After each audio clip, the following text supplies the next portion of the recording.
On a guess, lend me your ears.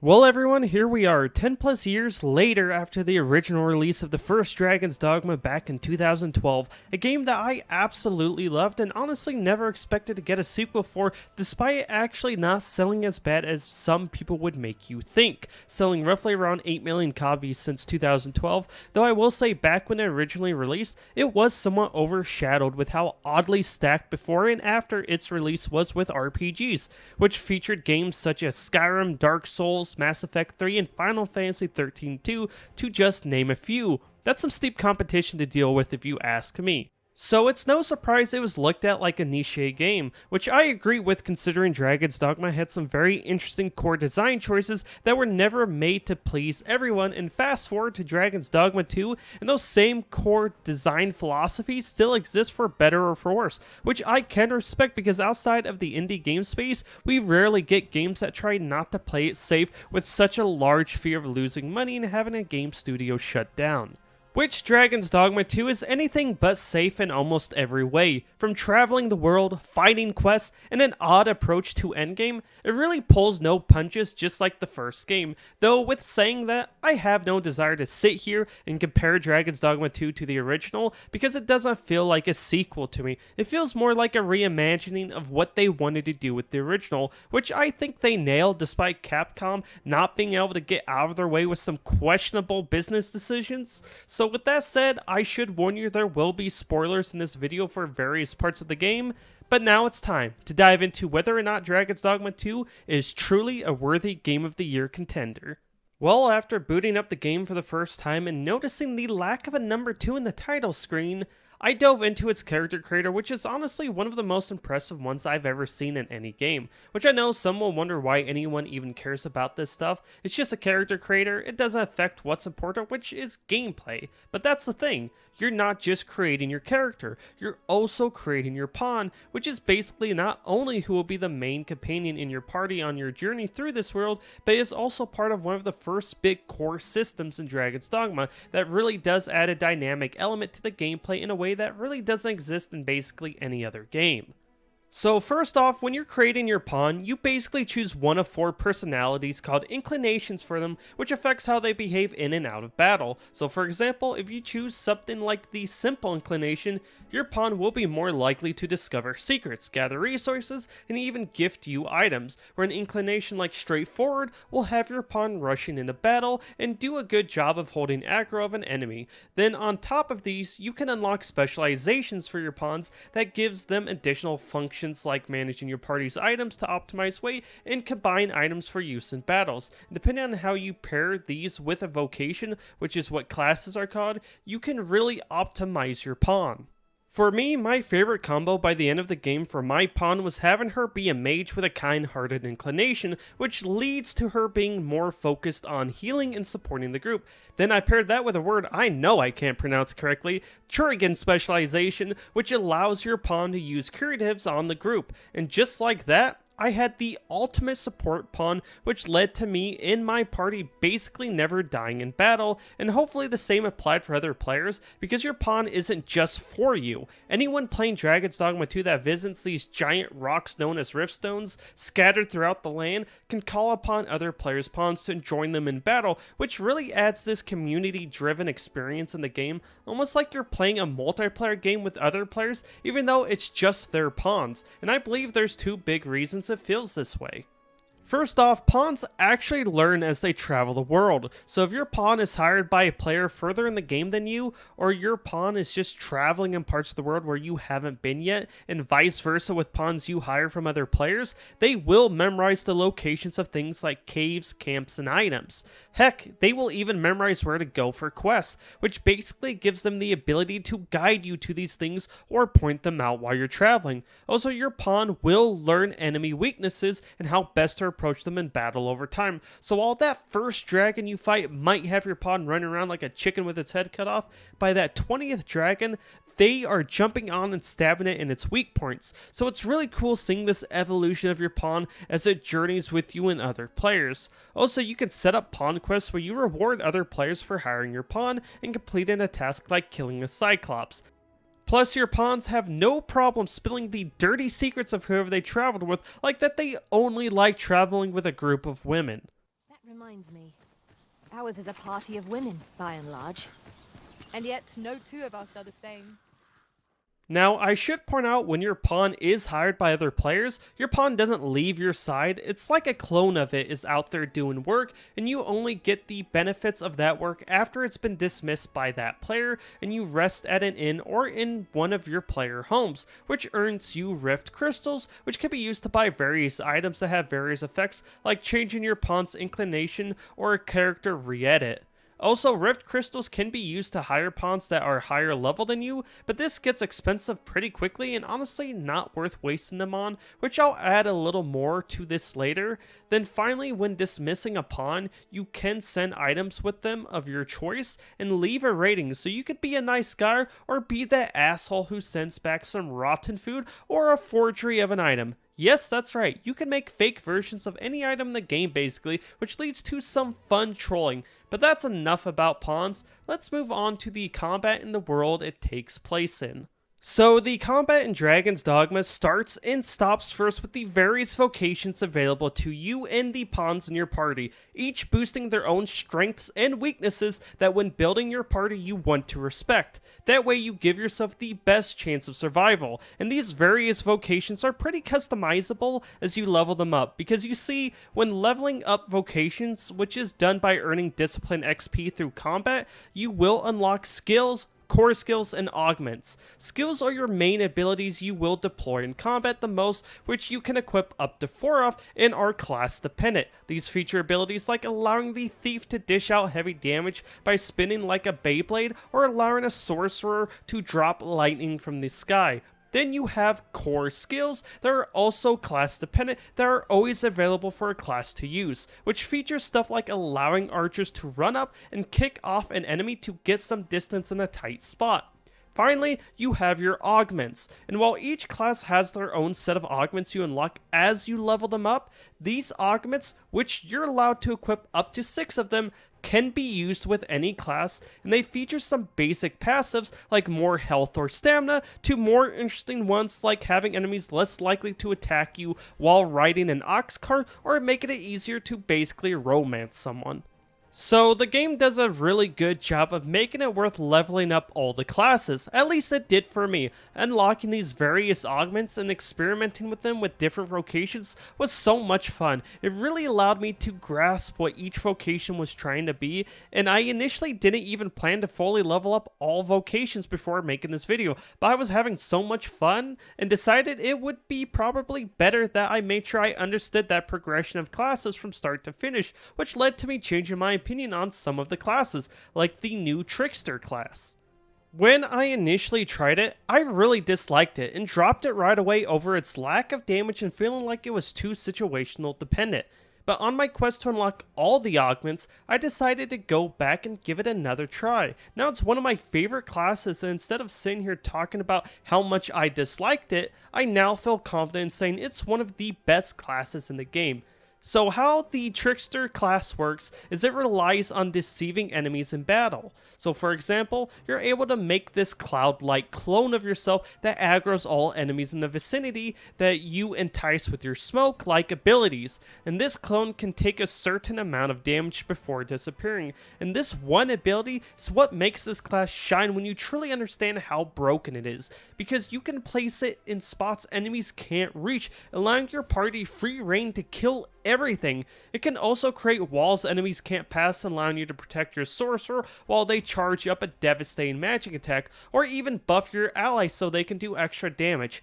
It's so damn good, and I do believe it actually shines best with the Warfare vocation, which is easily my favorite class in the game. So how the Warfare works is it's a jack of all trades class. You're able to equip any weapon from any class and switch between them on the fly by giving up one skill slot to do so, while the other 3 skill slots are open for you to slot in any skill from other classes that you can use as long as you're on the appropriate weapon tied to that skill. And at first when I was doing this, I just equipped 3 different weapons with skills for each one and played like that, but soon I realized that might not be the best way to optimize the the class. You can actually get really creative since you can equip multiple weapons of the same class or cover a class weakness. Like I can equip 3 thief abilities and various daggers for different situations, because some weapons have built-in enchantments or passives that make them more useful in certain situations. So I can have holy daggers for undead enemies, ice daggers for reptiles, and daggers that exceed against humanoid enemies. And even if one set has higher base attack than another, these passive differences can make them more useful in the right situation. Plus, when equipping multiple weapons with the Warfare vocation, it only accounts for the first weapon in the lineup weight-wise. With that said, now going back to the Trickster, mixing its abilities with the Warfare vocation makes you basically unstoppable, since when you have large groups of enemies, you can buff your allies and distract them with your smoke clones, but when their numbers dwindle down, or if you're fighting a boss that gets knocked off balance, you can then switch to a damage-dealing weapon of your choice and go to town, and then just swap back when needed. So hopefully all of you understand why I love both these classes so much. Now this doesn't mean everything is perfect about these or even other vocations. Sorcerer is crazy powerful, but from start to finish, it just feels exactly the same with no real evolution outside spell just gets bigger. And even then, there are actually master skills you can unlock for different vocations that, while some can do a great job of gelling with other abilities of the class, like the Thief's Formless Feint that allows you to dodge any attack, others like the Sorcerer's Meteoron or Maelstrom just makes everything else obsolete in the class, which is a shame, and that's the biggest problem with some of the classes. Instead of your skills feeling like a nice evolution of the class you're playing, like Mystic Hand or Magic Archer, they just feel like another skill you're slotting in to take up a slot you might decide to use just because you get bored of using the other skills. Then finally going back to the Warfarer, which is basically supposed to be the ultimate class in the game for the Arisen, I feel it's really a missed opportunity not having the master skills available to them. I really think it would have been sick that instead of Warfarer just having the one skill that you unlock that allows you to switch classes, you could have unlocked another skill when maxing out the class that allowed you to give up a second slot to allow you to equip master skills if you wanted to. Would have definitely made the class even more interesting and make that time invested truly worth it, definitely with the various enemies you fight in the world of Dragon's Dogma. Now, the enemies of Dragon's Dogma really are a blast to fight thanks to how the game allows you to interact with them. These interactions range from being able to pick up and throw smaller enemies or items like rocks. Some enemies can be pinned down, other enemies can be burned, frozen, shocked. Larger enemies like Cyclops can be shot or stabbed in the eye, causing them to reel in pain. Also, larger enemies can be staggered and knocked over through attacks, skills, or even running up to them and pushing. These interactions truly make the game so dynamic to play from one encounter to the next, since you really never know how a fight might play out. Like with a Chimera, its 3 heads each have their own abilities and can be killed off during the fight. So you can target the goat head first to stop its magic attacks, or kill the snake head to keep it from poisoning your team. Or you have situations where it's raining, causing you and enemies to be more susceptible to lightning attacks because you're drenched in water. Or when you're fighting a griffin in one place and it flies you across the map to an area you have never been to and you strike it down to continue the battle.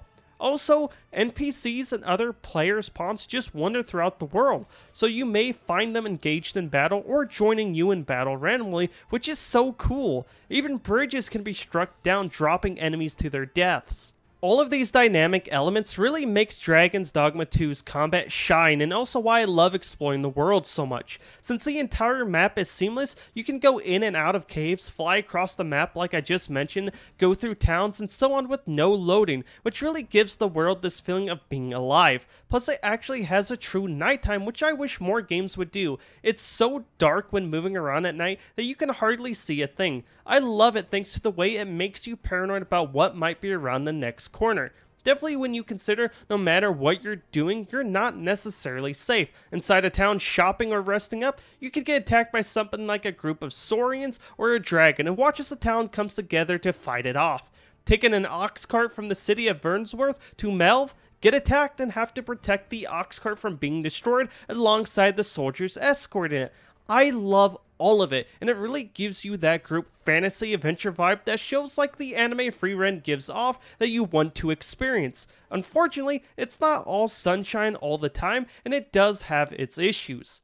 To start with, the game is basically just two biomes, grassy and deserty, which isn't necessarily a big deal as long as you have enough unique areas that really make the journey in these lands worth it, like the misty marshes full of the undead or the elven settlement of Sacred Arbor, which I absolutely love the aesthetic of, but outside of a few areas like those, there really isn't much variety. Outside of the 50 plus caves I explored, only a few of them actually stuck out to me, like the waterfall cave near the border watch post at the beginning of the game, which had this good variety of open and closed spaces with some unique rooms, or Drabner's grotto, which had these incredible openings allowing you to see outside. But outside of those, there just isn't much to really visually stimulate the player, definitely after playing for 70 plus hours, and this even rolls over to the enemies.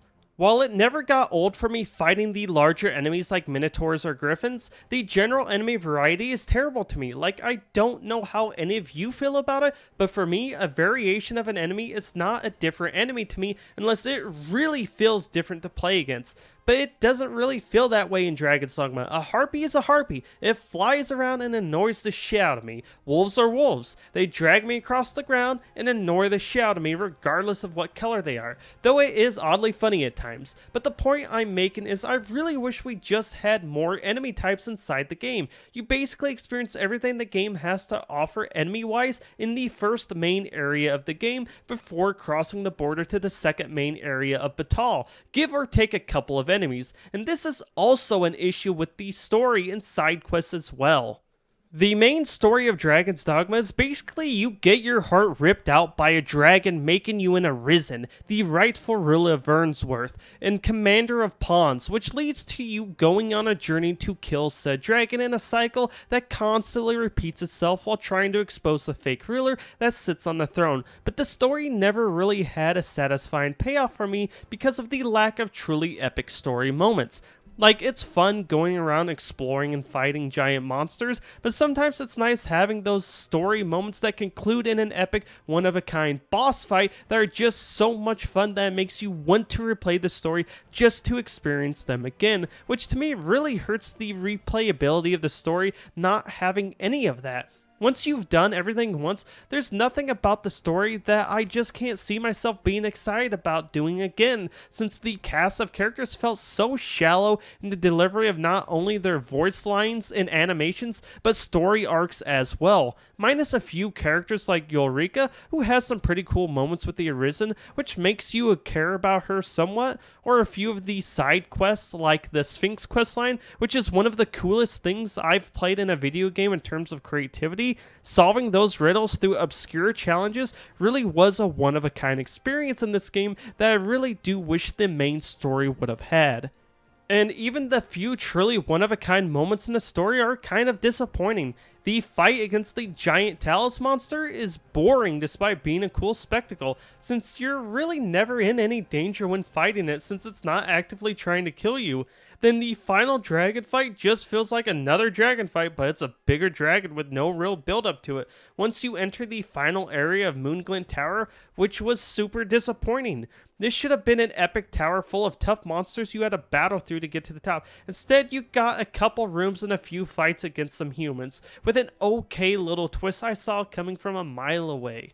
But that mainly sums up the story, at least for me. It's very short and not very fleshed out, with some of the more interesting moments of storytelling coming from the various side quests you partake in as you're traveling around discovering them in obscure ways, even though they mostly have you doing some very boring mundane tasks. Which, by the way, some of these are timed, and you can fail them if you're not careful, which I do love. The idea that there are consequences to ignoring people is something that adds to the world being alive. Like your pawns, as you're traveling around with them, they can get this disease called Dragon's Plague that over time slowly makes them become erratic in their behavior, ignoring your commands, leading to a moment where they kill entire cities if you sleep there overnight. These hardcore mechanics are amazing, and even though they're not for everyone, it really makes the game stand out as its own thing, which, speaking of mechanics, everything the game teaches you kind of comes to a head in this weird endgame world state you can unlock by doing some specific tasks during the final moments of the game that leads to the story continuing on in a way that I believe that most players will miss in their first playthrough, and that is the enamored world. So this endgame state, which is achieved through performing some specific actions during the end sequence of the game, leads to this world that has been overtaken by the brine and slowly coming to an end, which you are then tasked with evacuating all the major cities in the game under a time limit. And this is where the challenge of Dragon's Dogma mechanics truly shine, and also when the title screen finally dons the number 2 along with the name, which was a cool touch that got me excited for the next chapter of the game. Anyways, so when you're out exploring and battling monsters, you have this mechanic known as the lost gauge. Basically, as you take damage in battles, your overall health is slowly reduced over time, and normal potions can't heal what you have lost. So you either have to use the rarest potions in the game to heal that missing part of your health bar back, or you must rest at an inn, player's house, or campsite if you have a camping kit to recover that lost health, which in this endgame world, the camping option is off the table out of those choices, and you're somewhat racing against time anyways since the brine is slowly taking over more and more of the world, so you're somewhat punished for resting even though it's almost a must after doing so many battles, leading you to be tactical with your rest. Which, while I love the idea of this, I was somewhat left disappointed by it because the fact is, it feels like they really didn't commit to it. Because you see, you have these red pillars where you can battle special boss monsters that reduce how fast the world is taken over. And if you just ignore everything else and do all of these first, well, you basically have all the time in the world to get these settlements evacuated. And instead of having this feeling of dread while rushing to do this, you're just hanging out in this messed up world once you finished up farming XP and materials, till the game basically forces you to move on by not allowing you to rest anymore at the player's home, since that's your final option after evacuating the major settlement, which loses your access to inns. And I won't lie, I was somewhat happy the game made me move on, because I was just fighting basically the same enemies I fought the entire game. So even though exploring all these new dried up waterways is cool, there's not actually anything new to really see in the post-game like world that the first 50 hours of the game doesn't do better. Though I will say I did love those bosses at the red pillars, mainly the worm dragon. This is what I was looking for as a unique boss. If we had more monsters like this throughout the story, it would have really made it more memorable. I mean, is the main selling point of Dragon's Dogma the story, or is it the sick, action-packed, unpredictable combat against large monsters?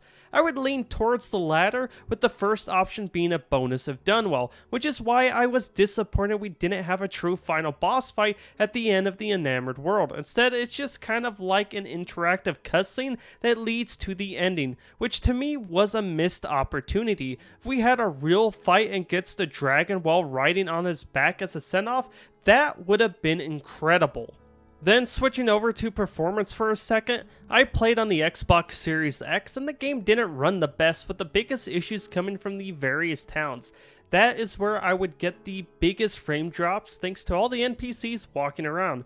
Though I will say they did update the game with some additional options like locking frame rate to 30 FPS and getting rid of ray tracing, which after putting in around 130 hours before that update, I could definitely feel the difference afterwards, even though it's still not perfect. So hopefully we can continue to see overall improvements to the game on that front. Then next they also added the option to start a new game alongside that performance update, which I think it's stupid they didn't have this in the game at launch to begin with.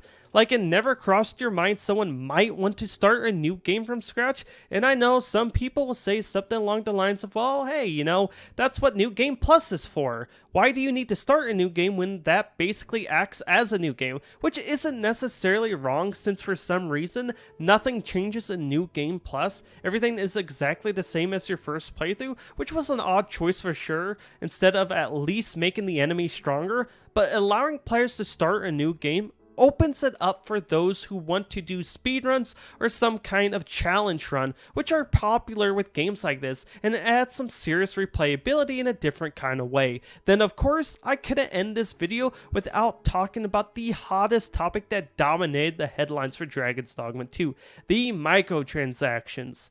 So let me start off by saying this. Under no situation will I ever be in support of microtransactions in a $70 single player game, and nothing anyone could say to me would make me believe otherwise outside of some extreme situation like a charity or something similar that's a limited time event kind of thing long after a game's been released. But with that said, and I really hate that I even have to do this, it's crazy how much fake information I saw over them, and I won't cover every aspect, but I do want to make some points, starting with the port crystals. So in Dragon's Dogma 2, you can fast travel 2 different ways. The first is riding ox carts, which can take you across the entire map. So you can go from Melve to Vernsworth to the border checkpoint and finally end up in Bakbatal. And all of these towns are set up in places that are ideal for setting out to do various quests and explorations, so you have that covered pretty easily. Then you have the stationary port crystals that can't be moved, which these are in Harv and Vernsworth to start with. Then in the post-game world, you have additional ones in the Sacred Arbor, Volcanic Island, and Seafloor Shrine, and you can only fast travel to them by using fairy stones, which you cannot buy any of these as a microtransaction. They are only found in-game and very easily at that, since various merchants usually always have one to buy on hand. But then you have the port crystals you can earn in the game, which you can get your first one within the first few hours at a point where you don't even have a need for one yet. Because most likely when you arrive in Bakbatal, that will be the first place you feel like using one. Or maybe the Sphinx, since she is in such a remote place and her quest requires you to do a lot of running around, though you do get additional port crystals from her. But what I'm trying to say is fast travel is very much in the game, and I saw so many people saying that you had to spend money to fast travel, which is a lie. Yes, you can buy a port crystal from the online store, but it literally serves no purpose since you can't use it anyways unless you're actively playing the game. It's like buying a plane with no gas. It's just there to look at, and by the time you have the gas and find a use for it, you already have 2 or 3 more planes to go with it. Then switching gears to character customization, I saw people say you had to pay real money to change your character's looks, which was also a lie. In-game, you are able to edit your character's hair, tattoos, scars, and makeup at the Barbary. Then if you want to fully edit your character from the ground up, it can also be done here by using the ticket you can buy for Rift Crystals at the Pawn Guild, which we already covered how you can earn Rift Crystals, though I will throw out you can farm Rift Crystals in the Enamored world as well, so you're going to be rolling in them by that point anyways. And also when you start New Game Plus, you're given the chance to fully edit your characters again if you want, so that's an option as well. Anyways, going back to the Rift Crystals, they can also be bought as a micro, which before going on, I should throw out all of these micros are one-time purchases, so you can't infinitely buy them if you really wanted to. But this has to be one of the dumbest things I've ever seen. So basically, if you were to buy all the Rift Crystals available to you as micros, it would give you 10,000 crystals, which I guess you could use to hire a stronger pawn, but that seems pointless. Definitely early on, since your levels fly by and in a matter of no time, you will catch up to the pawn in levels and will have just wasted those Rift Crystals. Or I guess you could spend them on one of the few items in the Pawn's Guild shop, like the various glasses.